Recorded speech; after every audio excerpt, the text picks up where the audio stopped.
Assalamualaikum warahmatullahi wabarakatuh. Bismillahirrahmanirrahim. Alhamdulillahirabbil alamin. Wassalatu wassalamu ala asyrafil anbiya wal mursalin sayyidina wa habibina wa syafi'ina Muhammadin sallallahu alaihi wasallam wa alihi wa ashabihi ajma'in. Rabbi shrah li sadri wa yassir li amri wahlul 'uqdatam min lisani yafqahu qawli, amma ba'd. Wa ta'allum wa ta'lim wa tadhakkur wa tadhkir wa nafa'u tifa'u li fadata wal istifadah wal hatha ala tamassuki bi kitabillah sunnati rasuli ibtihu amardatillahi subhanahu wa ta'ala. Bismillahirrahmanirrahim. Qala al-mu'allif rahimahullah nafa'ana bihi wa bi 'ulumihi fid dharain amin. Ma'siyatun awrasat dhullan waftiqaran khairun min ta'atin awrasat izzan wastikbaran. Alhamdulillah, kita masih ditakdir Allah bisa kembali istiqomah setiap Rabu untuk membaca Rotibul Athos dan kitab hikmah, kitab Hikam Ibnu Athaillah Sakandari, yang mana kita sudah sampai kepada hikmah yang ke-97. Kemarin kita bahas bahwa dosa itu ternyata bisa menjadi pengantar kepada Allah Subhanahu wa ta'ala, bahwa kita tidak bisa melihat atau kita tidak boleh melihat hanya bentuk zahirnya amal, karena sekali lagi amal itu bisa menjadi luarnya itu kelihatan ibadah, tapi batinnya itu maksiat. Jadi ada Allah itu menyelipkan ketaatan dalam kemaksiatan atau kebalikannya, kemaksiatan dalam ketaatan. Kadang kita gampang-gampang menilai orang secara zahir, padahal Allah yang dilihat adalah batinnya. Sampai kemarin ada sabda Rasulullah Shallallahu Alaihi Wasallam, rubba dzambin adkhala shahibuhul jannah. Ada kalanya dosa itu memasukkan pelakunya ke surga. Sahabat bertanya, wa kaifa dzalika ya Rasulullah? Bagaimana bisa terjadi wahai Rasul? Maka Rasulullah menjawab, la yazalu taiban farran minhu khaifan min rabbih hatta yamuta fayadkhulal jannah. Orang itu terus menerus tobat, lari dari dosa, takut kepada Allah sampai meninggal, sampai mati, lalu ia masuk surga. Jadi tidak bisa melihat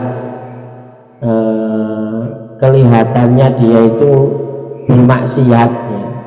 Tapi ketika sudah bertobat kembali kepada Allah, Allah menghapus dosa-dosanya dan memasukkan ke surga. Jadi ini yang kemarin sudah kita dengarkan cerita dari sahabat Ma'is, ya, yang ngaku melakukan zina, ya. Akhirnya bertobat dan didoakan Rasulullah, dan akhirnya dosa-dosanya diampuni oleh Allah Subhanahu wa ta'ala. Nah, sekarang hikmah yang ke-97 lanjutan dari hikmah yang ke-96. Maksiatun awratat dhullan, ya. Kemaksiatan yang menimbulkan rasa hina.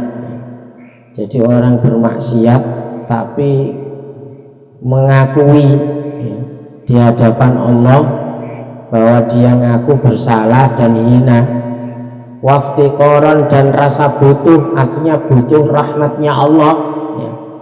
Khairun itu lebih baik, ya.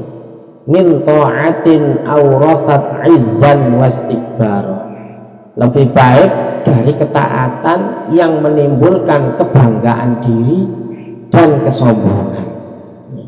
Orang bermaksiat tapi merasa hina, itu menurut Ibnu Athaillah Sakandari dalam hikmah ini mengatakan itu masih lebih baik, ya, daripada ketaatan.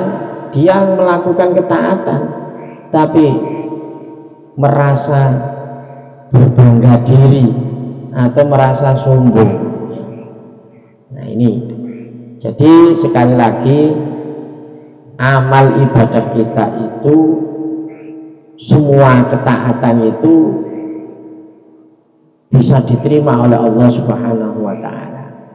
Jadi bukan semua amal taat itu diterima oleh Allah, karena sebab terkabulnya amal itu disebabkan adalah ketakwaan, keikhlasan, tidak tercampur dengan ujub, seperti difirmankan Allah di surat Al-Maidah ayat 21, innama yataqabbalullahu minal muttaqin, sesungguhnya amal-amal yang diterima oleh Allah adalah amal-amal yang timbul dari hati yang bertakwa.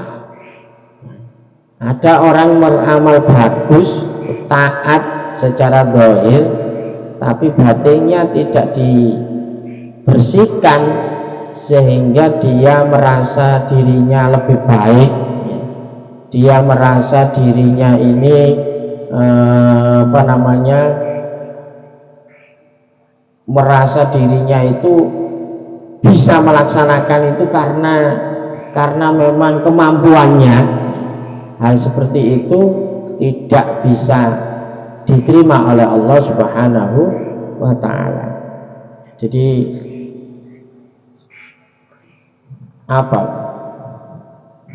tidak semua dosa itu dimurkai oleh Allah. Bahkan bila berbuat dosa itu menimbulkan rasa hina, ya, dan butuh kepada Allah menjadi lebih baik daripada amal taat yang membangkitkan rasa sombong, ya. Makanya hakikatnya melaksanakan syariat itu, ya, itu bukan menjadi bukan menjadi tujuan. Jadi Allah menjadikan syariat itu bukan tujuan. Tujuan kita ini adalah mengabdi. Kita itu kan disebut Abdullah, hamba Allah. Namanya hamba, karakternya hamba itu adalah mempunyai sifat rendah. Karakternya seorang abd itu ya, seorang, kalau dimaknai budak, Abdullah, hambanya Allah, otomatis kita harus merasa rendah. Maksudnya rendah di hadapan Allah, ya, bukan rendah di hadapan manusia. Jadi kita ini kalau kita berbangga dengan amal, apalagi sampai sombong dengan amal, padahal kesombongan itu adalah sifat uluhiyah, sifatnya Allah. Sing oleh sombong itu hanya Allah. Lah kita seorang hamba tidak boleh mempunyai sifat sombong, karena sejatinya segala sesuatu yang kita kerjakan itu semuanya dimampukan oleh Allah Subhanahu wa ta'ala. Jadi maka di sini Ibnu Athaillah Sakandari mengatakan maksiat yang menimbulkan rasa hina itu masih lebih mulia, ya, atau orang maksiat tapi dia merasa hina, masih butuh rahmatnya Allah, butuh kasih sayang, ya, itu lebih baik daripada orang taat tapi dia rasa ujub, ya, berbangga diri. Nah, penyakitnya orang ahli amal itu biasanya ini ujub. Kalau kalau nggak bisa menjaga hati, dia pasti akan merasa lebih baik dari teman-temannya. Saya masih teringat pesan guru-guru saya dulu seperti Habib Umar bin Hafid. Ini jangan kamu ketika ngaji atau ketika ngasih mauidhah jangan merasa lebih baik. Jadi gak oleh ngerasa luwih apik itu gak oleh. Jadi sebelum memberikan wejangan itu merasa bahwa kita ini juga butuh wejangan, istilahnya butuh mauidhah. Jadi kita ngaji ini intinya bersama-sama mau memperbaiki diri. Jadi enggak duwe rasa terus, apalagi seperti saya ini terus ngomong iki sing ngringekno iku luwe gak ngerti, luwe rendah. Alhamdulillah ini sekarang dihadiri Dr. Hadi Ismail. Ustaz Hadi Ismail ini alhamdulillah sudah ilmunya sudah tinggi ya. Tapi masih butuh ngaji juga sama-sama ya. Maka dari itu inti daripada ibadah kita ini memang pengabdian. Jadi jangan sampai kita ini muncul rasa lebih baik daripada orang lain. Ini penyakit ujub ini berbahaya. Karena bisa apa? Itu tadi menolak semua amal kebaikan. Artinya innama yataqabbalullahu minal muttaqin. Amal yang diterima oleh Allah adalah amal dari orang-orang yang takwa. Orang yang takwa itu cirinya tidak merasa dirinya lebih baik. Kalau dia sudah merasa dirinya lebih baik, kata Ibnu Athaillah Sakandari, mending orang yang bermaksiat tapi merasa hina daripada orang taat tapi merasa sombong. Nah ini, jadi sampai ada hadis yang disampaikan, ana indal munkasirati qulubuhum li ajli. Nah, berarti ini hadis qudsi.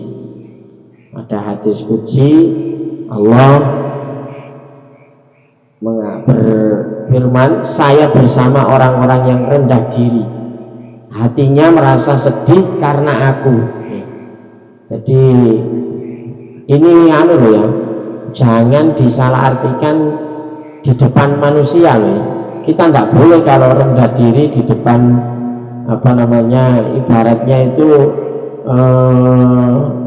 karena rendah diri ini bisa menjadikan orang ini akhirnya minder.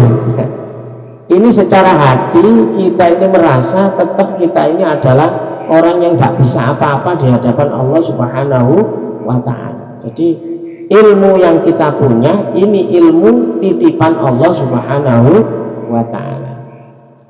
Jadi yang dipandang, yang dilihat oleh Allah itu hati.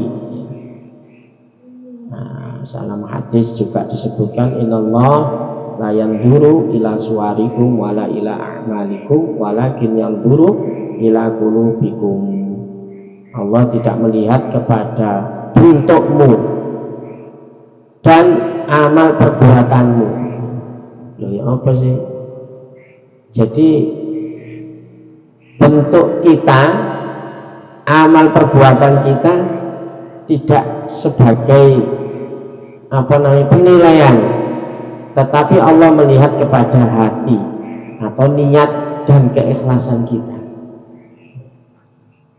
Kadang ya Allah bener lah ngomong amal didik sing penting ikhlas. Tapi lah isa ya amal akeh tuh ikhlas. Karena ikhlas ini memang berproses.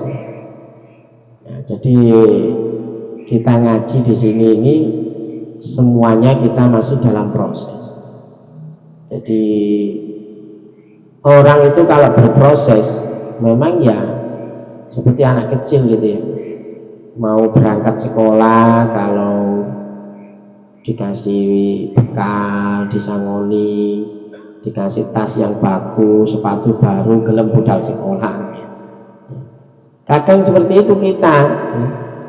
Kadang kita beramal ini berat sekali, ngaji itu abot, sedekah itu berat, sholat itu masih berat. Tapi ya apa ya, harus dilatih. Loh, aku belum bisa ikhlas, nggak apa-apa, karena kita masih dalam proses. Jadi amal sampai bisa ikhlas. Jangan dibalik, nunggu ikhlas baru beramal. Kalau jenengan nunggu ikhlas baru beramal, insya Allah ila yaumil qiyamah ya gak amal-amal. Kapan iso ikhlas ya? Jadi karena kita ini masih dalam proses, jadi nggak apa-apa wis ngaji yang diniati apa namanya, mau golek panganan, mau golek konco, mau apa ya. Tapi hal seperti itu harus dilatih sampai benar-benar kita ibadah itu memang karena Allah Subhanahu wa ta'ala. Wa ma umiru illa liya'budullaha mukhlishina lahuddin.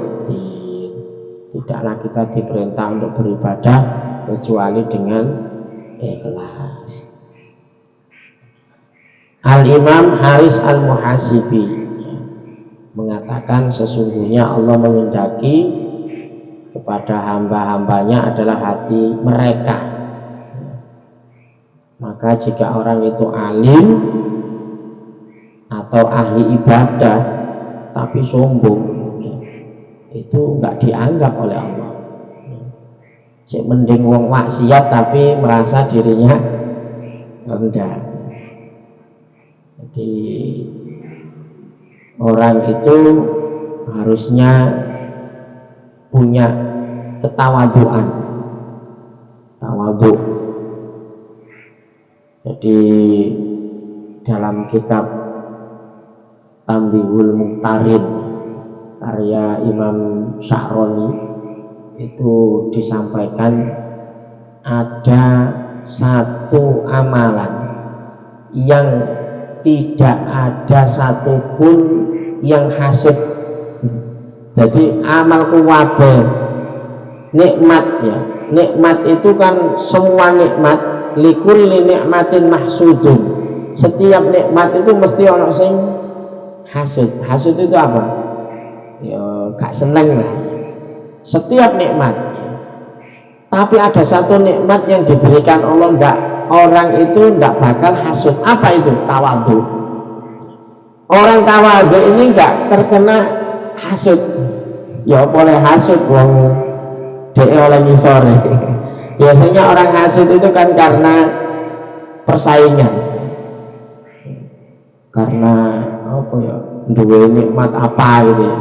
Tapi ada orang diberi Allah nikmat tawadhu. Ini adalah satu-satunya nikmat yang tidak akan ada yang apa namanya hasud.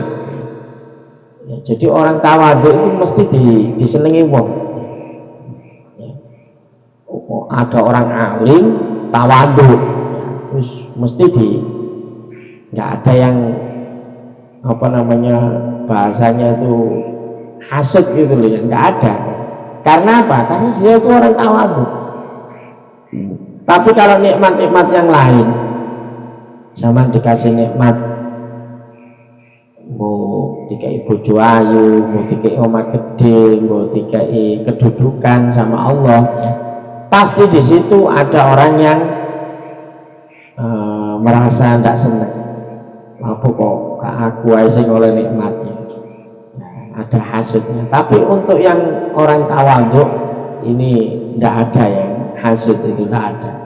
Jadi dikatakan dalam kitab semua nikmat itu likulli nikmatin mahsud. Kalau nikmat itu ada yang hasud, kecuali orang diberi nikmat itu orang yang tawadhu mutawadhi'an, orang yang rendah hati.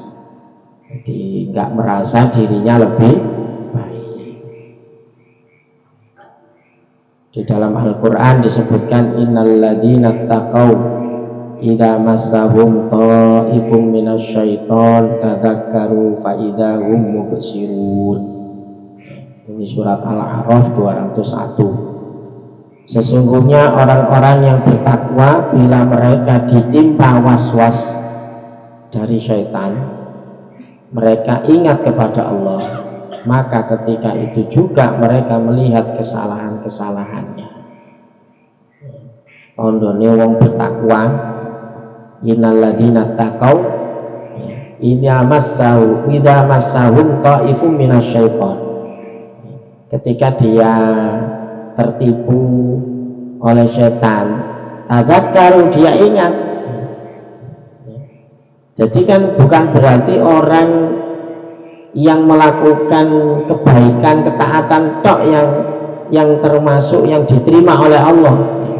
Tapi yang diterima oleh Allah, innalladzina taqau idza massahum ta'ifum minasyaiton tadzakkaru. Dia ingat kepada Allah, artinya bertobat. Fa idza hum mubsirun, dan dia melihat kesalahan-kesalahannya, mau memperbaiki diri. Ini luar biasa di sisi Allah makomnya orang yang tobat. Ada seorang ulama, Sayyid Abu Madian, ini berkata, inkisarul asi khairun min saulatil muti'i. Perasaan rendah diri dari orang yang bermaksiat lebih baik daripada kesombongan orang yang taat.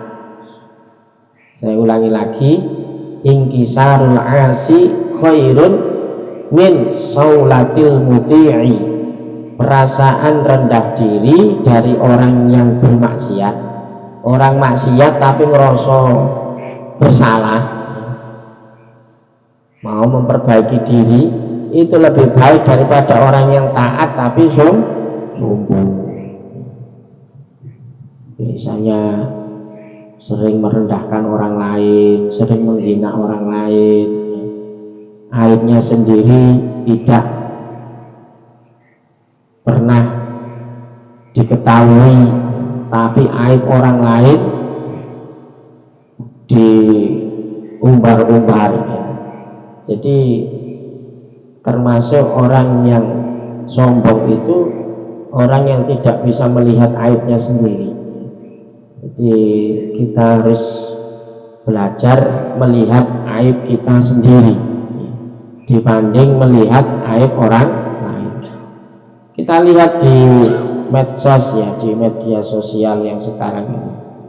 Kalau ngomentari seseorang itu pinter, di pelaku gini. Ya. Artinya apa? Kalau melihat aib orang lain itu kayak mudah sekali. Kalau di pepatah itu kan, gajah di pelupuk mata tidak kelihatan, ya. Tapi semut di seberang lautan bisa kelihatan. Ya, jadi karena apa? Itu tadi, karena ada kesombongan. Orang sombong itu kan menolak kebaikan, Jadi dinasehati itu tidak mau. Salah, dia itu salah, tapi tidak mau mengakui kesalahannya. Ya, ini yang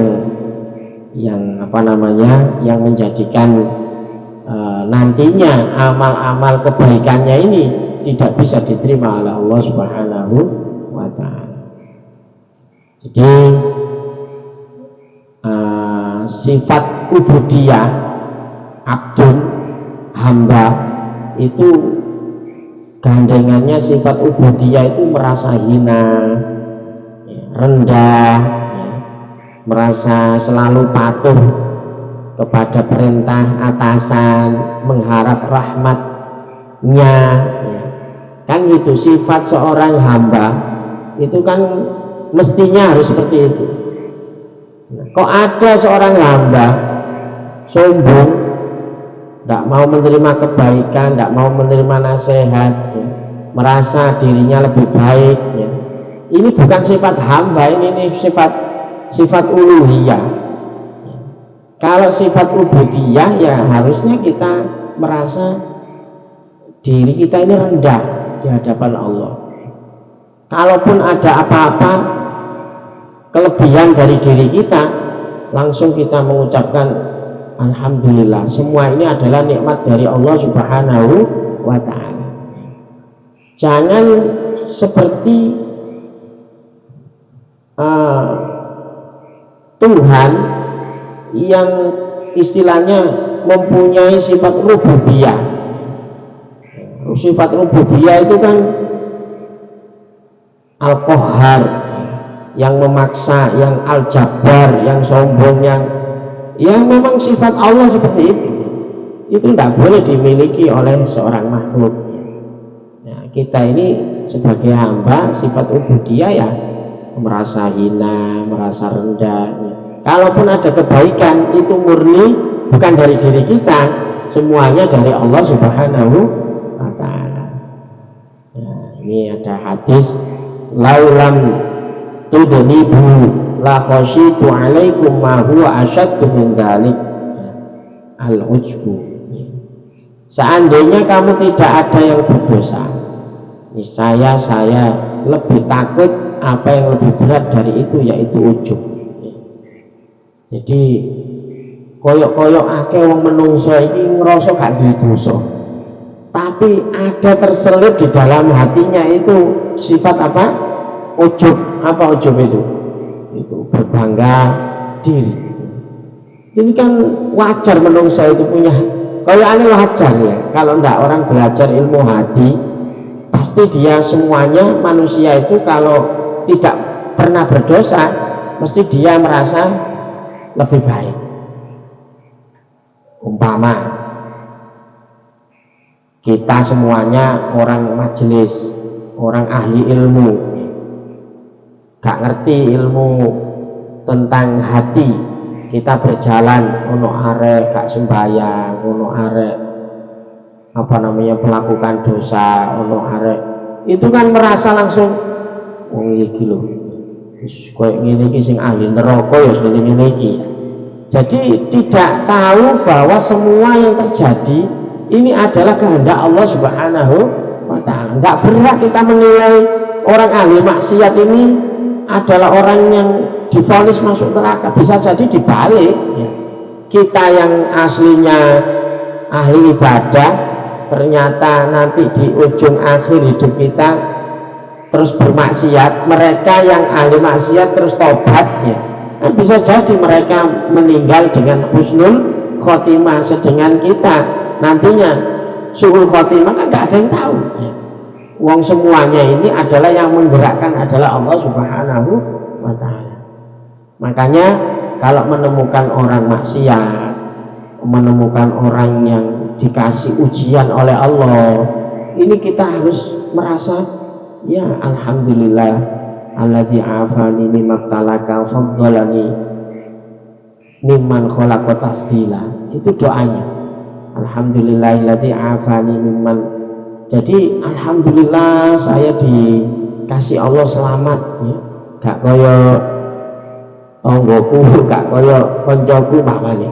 Alhamdulillah aku sing diselametno Gusti Allah ya. Afani mimma talaka dari ujian. Wa faddalani ya. Mimman khalaqa tafdila, dan saya diberi banyak keutamaan.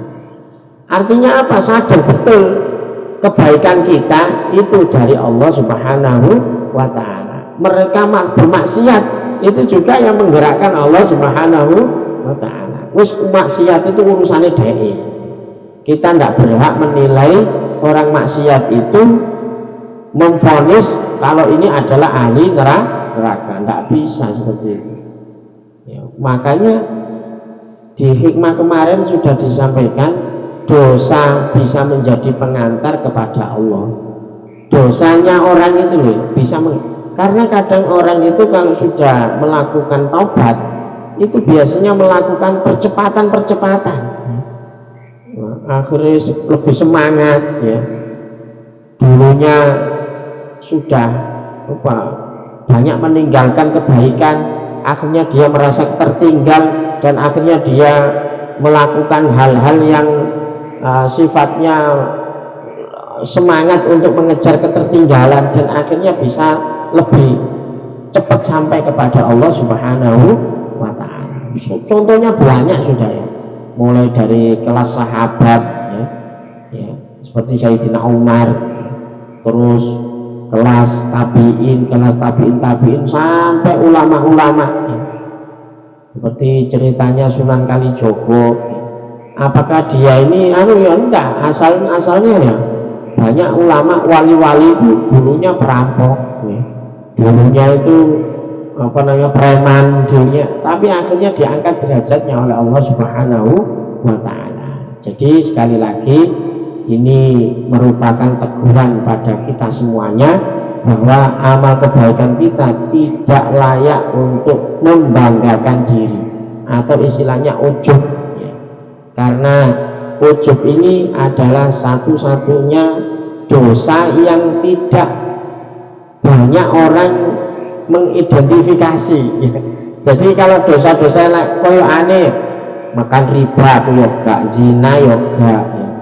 Meninggalkan sholat saya juga enggak, minum khamr juga enggak, saya gini enggak, saya enggak pernah melakukan maksiat. Kalau enggak pernah melakukan maksiat, padahal jero arti ini sering meremehkan orang lain, sering membanggakan dirinya sendiri. Lah itu termasuk maksiat, dan itu bisa menjadikan amal-amal kita ini musnah, tidak bisa diterima oleh Allah Subhanahu wa Ta'ala. Semoga kita diselamatkan Allah ya dari sifat ujub ya. Semoga kita terus bisa istiqomah dan merasa diri kita ini memang seorang hamba, seorang yang hina, butuh kepada Allah, butuh rahmatnya Allah, sehingga kita terus mendapat bimbingan Allah, mendapat hidayah, ma'unah, taufik dan seterusnya, sehingga kita insya Allah dipanggil nantinya dalam keadaan husnul khotimah. Amin ya rabbal alamin. Semoga ngaji malam ini membawa barokah manfaat. Mungkin ada tambahan Sadati ya? Sudah ya, semoga semuanya kita diberi oleh Allah bareng dengan hidayah. Tanpa hidayah kita sulit untuk melakukan kebaikan. Ya Rabbana tarofna bi annana tarofna wa annana asrofna lagu asrofna fatub alaina taubatan silli kulli hawba wastur lanal awrati wa aminir ruhati wa ufir liwalidina rabbi wa mawlidina wal ali wal ikhwani wa syairil khilani wa kulli li mahabba au jiratin au syuhba wal muslimina ajma' amin rabbi isma' fadlan wa judan la bittisabi minna bil mustafa rasuli bi kulli suli Sallallahu wa sallam Rabbi alaihi atal habbi wa alihi wa sahbihi idata kasusuhbi walhamdulillahi bil baqi wa tanayi subhana rabbika rabbil izzati amma yasifun wa salamun ala mursalin alhamdulillahi rabbil alamin wa afi minkum. Assalamualaikum warahmatullahi wabarakatuh.